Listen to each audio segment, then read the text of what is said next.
Bienvenue à Massingy-les-Viteaux. Ici, vous avez une vue imprenable sur l'Aussois et ses vallées. L'endroit idéal pour se déconnecter, se rapprocher de la nature. C'est en tout cas le pari qu'ont fait Aurélien et Morgane en 2021.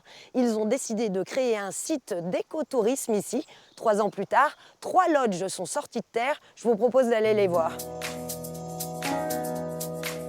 Aurélien, Morgane, c'est impressionnant.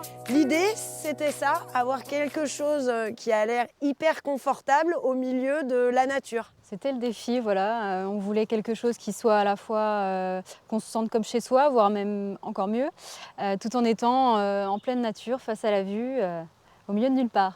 Alors ça s'appelle de l'écotourisme, c'est ça? Le concept de l'écotourisme, c'est de repenser un petit peu notre manière de consommer. En fait, le tourisme, s'éloigner un peu du tourisme de masse, de ce qu'on voit depuis plusieurs années, et de faire un tourisme où on retrouve le calme, on se déconnecte le temps d'un week-end sur des séjours peut-être plus courts. Aujourd'hui, les gens cherchent vraiment ça? Notre étude de marché nous a montré que effectivement, les gens étaient en recherche de déconnexion, de retour au vert, retour aux sources, tout en étant pas forcément en partant super loin de chez soi, quoi.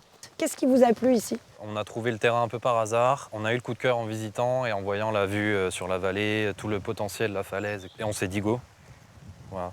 Vous aviez des vraies demandes en termes d'impact environnemental. Oui, ça c'était vraiment des critères importants quand on a décidé de travailler avec des architectes, parce qu'on ne voulait pas avoir des hébergements insolites qu'on a l'habitude de voir.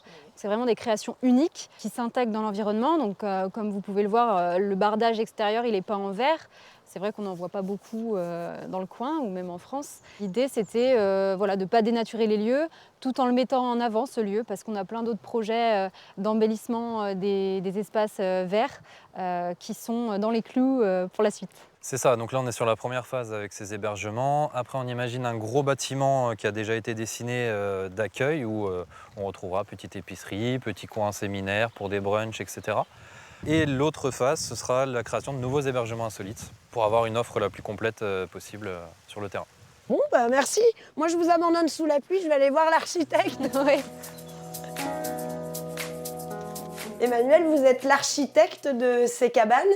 L'atelier zéro carbone, ça donne tout de suite une idée de ce que vous faites. Exactement, on s'appelle zéro carbone parce qu'on travaille qu'avec des matériaux biosourcés. On est assez radical là-dessus. Au début, c'était des commandes un peu particulières. Maintenant, c'est vrai que c'est un peu plus à mode, donc voilà. Ici, vous avez collaboré, comment? C'est vous qui leur avez proposé ce design, cette forme de cabane? Absolument, c'est nous qui avions dessiné les cabanes. Alors, on a fait plusieurs options pour les maquettes. C'est vrai que c'est un projet qui comporte 7 cabanes.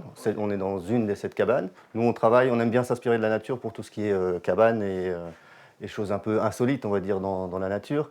Donc toutes ces cabanes se sont inspirées du cycle du coléoptère, qui est un petit insecte un peu oublié, mais très très présent dans cette campagne. Ça, c'est une de vos spécificités. Vous parlez de biomimétisme. Oui, c'est une de nos spécificités. On aime bien travailler là-dessus. On a fait d'autres cabanes, on s'est inspiré de la pomme de pin pour gérer la chaleur, etc. C'est vrai que c'est très pratique, ça permet de récupérer un certain nombre de principes qui sont dans la nature et qu'on peut remettre dans la construction et qui nous permettent donc de gérer un petit peu la chaleur, l'humidité et un peu l'insertion dans le paysage pour faire des cabanes ou des constructions. Les matériaux biosourcés, ça veut dire quoi en fait? Ce qu'on appelle les matériaux biosourcés, donc c'est ceux qui viennent directement de la nature, qui n'ont pas été industrialisés, c'est-à-dire qu'ils n'ont pas vécu une transformation et qui ont été plutôt transformés par un artisan.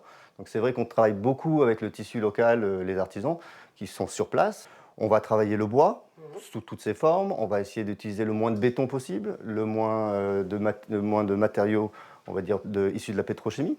Ouais. Donc toute l'isolation est en bois, tous les parements sont en bois, la peinture est une peinture à la farine, une peinture à l'ocre, qui est une spécificité de la Bourgogne. On travaille beaucoup avec la paille, on travaille beaucoup avec la terre, on fait des enduits terre pour réguler l'hygrométrie. Celle-ci est faite que de bois. Tout ce que vous voyez est en bois, il n'y a que les menuiseries extérieures qu'on a voulu très pérennes, donc elles sont en aluminium, mais le reste, ce n'est que du bois.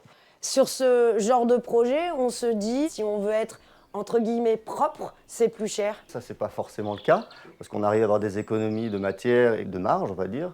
Sinon, en termes de chauffage, on voit pas de convecteur. Comment ça marche? Alors ici, on est sur un chauffage au sol, hydraulique, donc c'est de l'eau qu'on chauffe. Il a été choisi de ne pas mettre de poêle parce que ce sont des petites unités. Donc en fait, la chaleur des humains suffit parce qu'elle est très très bien isolée. Merci pour tout. Mais avec grand plaisir. Bah voilà, ça a été plutôt bien vendu. Maintenant, vous n'avez plus qu'à venir voir par vous-même. Et effectivement, vous allez voir, elles sont pas si faciles à trouver.